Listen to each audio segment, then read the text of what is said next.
kaila-ila nimo. Siya mao si Heso Kristo.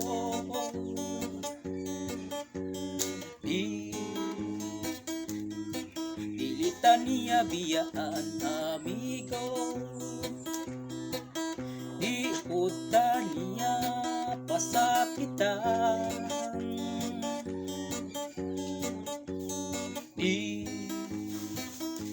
Dili pariha sa kalibutan, puno sa hugaw nga binuhatan.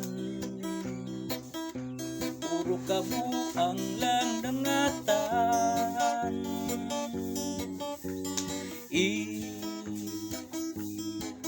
Idong sugal ruga kahilayan, iniangay na tumikayan.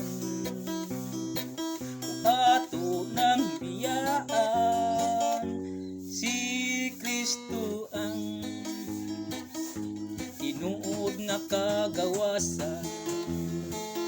Siya ang dalan utang kamatuuran, padulong sa gingharian. Si Kristo ang napusok ang ngayan o pasidunggan,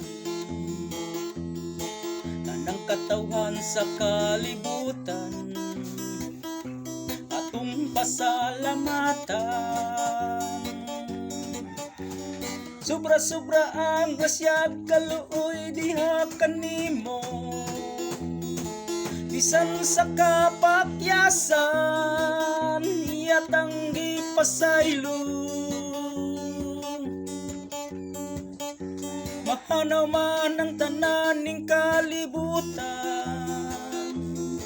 si Kristo magpabilin antud sa kanturan. Kung duna kay problema, ayaw lang kabalaka, ayaw pagduha-duha, dauta si Kristo sa imong kinabuhi, upahariya sa imong kasing-kasing. Ayaw na palabya kini nga higayon, dawata na si Kristo karon-karon dayon.